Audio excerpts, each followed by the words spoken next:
Welcome back, everyone. New Mexico Child First Network is an organization dedicated to improving the lives of children in foster care.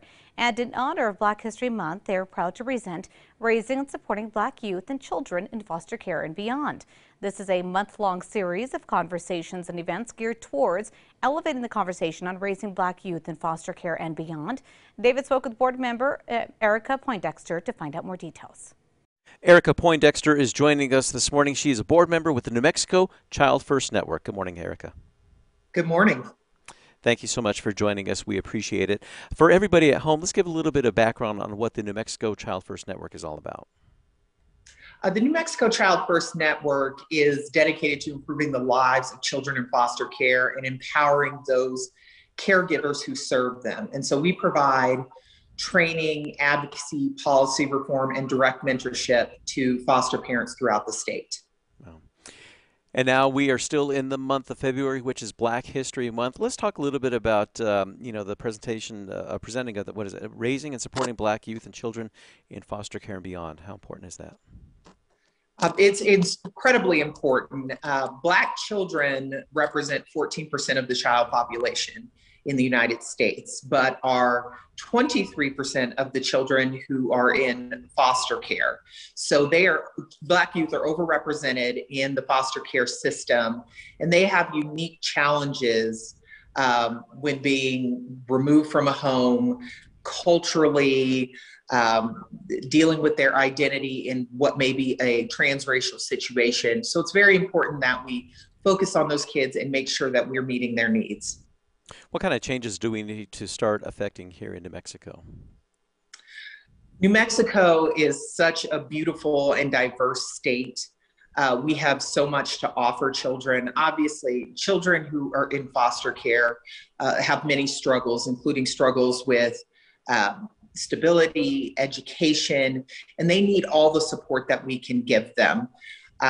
We need to make sure that we are looking out for the most vulnerable of our children. And so really one of the biggest things that we can do is we can pay attention to our legislative session going on right now and making sure that those bills going in front of the House, Senate, and then to the governor's office represent the needs of children in care.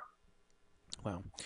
And again, still a long road ahead of all these struggles that are here in New Mexico. Once the conversation is started and spurred, where does it go from there?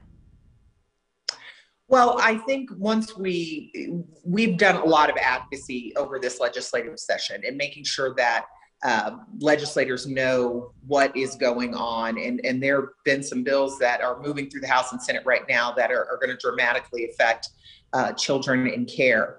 One of the things that we do is we do a lot of training. It's important that foster parents understand what they're getting into, the struggles they may face, and more importantly, the struggles their children may face. We have to work to retain foster parents in the system because it's a hard road, but it is a rewarding road. And as long as parents have that support, they're going to stay in and they're going to continue to do the work that is needed to improve the lives of children in New Mexico. For anybody out there in New Mexico saying that they want to learn more about this, or they want to be part of the conversation, or they want to find a way to help, how can they find more ways about that for the New Mexico Child First Network? Well, I want to make sure that people have our web address, because we want to make sure that they're able to get to that. And that web address is going to be nmchildfirst.org. And if they go to our website, they're going to find a ton of information. They're also going to find all of the trainings we've already done for the month of February. They were recorded. They're live up on the website. So we've already done presentations on kinship and the Black community, the Crown Act, which is legislation moving through, that's already been passed by the House, is moving through the legislature right now. We have some upcoming trainings that are very important, including a training regarding trauma for youth in care, and that's coming up on February 25th at 11 a.m. And the one that we are incredibly excited about is a premiere showing of,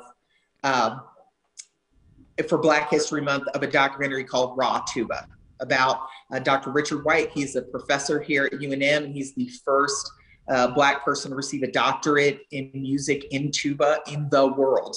And that'll be premiering on the 28th of February at 3 p.m. You can just go to our website, register, and be a part of that.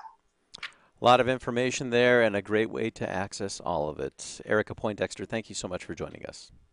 Thank you so much for having me.